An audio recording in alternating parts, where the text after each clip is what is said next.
Hello, hello, hello. আপনাদের সবাইকে exam Oreo চ্যানেলে সবাইকে স্বাগত। তো আগস্ট মাসের মধ্যেই আপনাদের নতুন নিয়োগ হতে শুরু করে চলছে। ডাব্লিউবিএসআই, কেপি কনস্টেবল, কেপিএসআই সব সমস্ত কিছুর নোটিফিকেশন আস্তে, আস্তে বেরোতে চলেছে।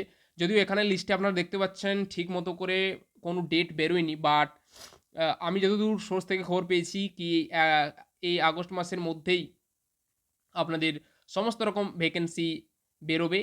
যেমন এসওআই এর বিজ্ঞপ্তি বেরোতে চলেছে, ডাব্লিউবিপি, সিভি, ডাব্লিউবিএসএফ, এনভিএফ এসবের আবার শূন্যপদ অনেক বেরিয়েছে। মোটামুটি প্রায় ৫০,০০০-এর মতো নিউ ভ্যাকেন্সি যুক্ত হয়েছে।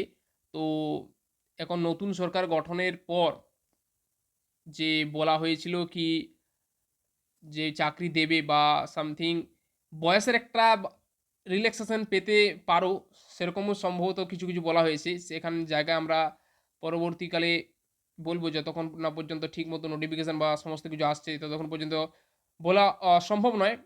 বাট যে সমস্ত ভ্যাকেন্সিগুলো বেরিয়েছে ডাব্লিউবিএসআই বা কেপি কনস্টেবল বা কেপিএসআই, আমি নিজেও একজন এসপিরেন্ট, আমি নিজেও একজন স্টুডেন্ট। তো তোমাদের মতন আমি নিজেও পড়াশোনা চালাচ্ছি সাথে সাথেই। তো দেখা যাক কতদূর কী বেরোচ্ছে বা কতদূর কী করা যাচ্ছে। আমিও ডাব্লিউবিপি এসআই আগের বারও দিয়েছি। সো আমার প্রিলি পাস হয়েছিল, বাট আনফর্চুনেটলি মাঠ হয়নি। অ্যান্ড আমি ডাব্লিউবিপি এসএসসি গ্রুপ সিডিটা দিয়ে এসেছি। একটা সামথিং ৫২ কি ৫৫ স্কোর হচ্ছে। আর যে ডিটা সেটা হচ্ছে ৩৬ সিডাব্লিউএস। যদি হয়ে যায় তাহলে ঠিকই আছে, আবার যদি না হয় তাহলে তো আহ, আর অন্য এক্সামের জন্য পড়তে হবে, অন্য এক্সামের জন্য প্রিপারেশান নেওয়া হবে। তো মোটামুটি যেটুকু টপিকে ফিরে আসা যায় সেটা হচ্ছে এনভিএফ এর পদ বেরিয়েছে। আমি সেটার জন্য একটা সেপারেট ভিডিও করে দিচ্ছি।